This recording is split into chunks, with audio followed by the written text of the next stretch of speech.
मुंबईमध्ये कडकडीत गरमीत मला आठवण आली माझ्या गावच्या नदीची. मग काय काढली गाडी आणि निघालो मग लोणावळा. गावाला जाणं पॉसिबल नव्हतं. बोललो चला लोणावळ्याला गेलो. हा होता आमचा स्टे आणि याच्या बाजूलाच होती ही नदी.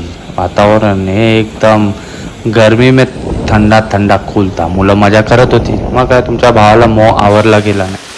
शेवटी या पाण्यात तरंगत्या मगरीला बघून मी पण पाण्यात उडी मारली. पण मित्रांनो, एक लक्षात ठेवा, कुठेही अनोळखी किंवा नवीन जागेवर पोहायला जात असाल तर तिथले स्थानिकांबरोबर जावे किंवा पाण्याचा अंदाजा घ्यावा. तर मला आवडणार नाही माझा एखाद सबस्क्रायबर कमी झाला तर त्याची खबरदारी घ्यावी आणि पाण्याचा आनंद लुटावा. या मस्ताना मोसममध्ये थोडं मेडिटेशन, थोडं रिलॅक्सेशन हे एकच जीवन आहे. मनाला डोक्याला शांती पाहिजे तर तुम्ही पण असं एखादा सेशन करा आणि चॅनलला सबस्क्राईब करा लवकरात लवकर.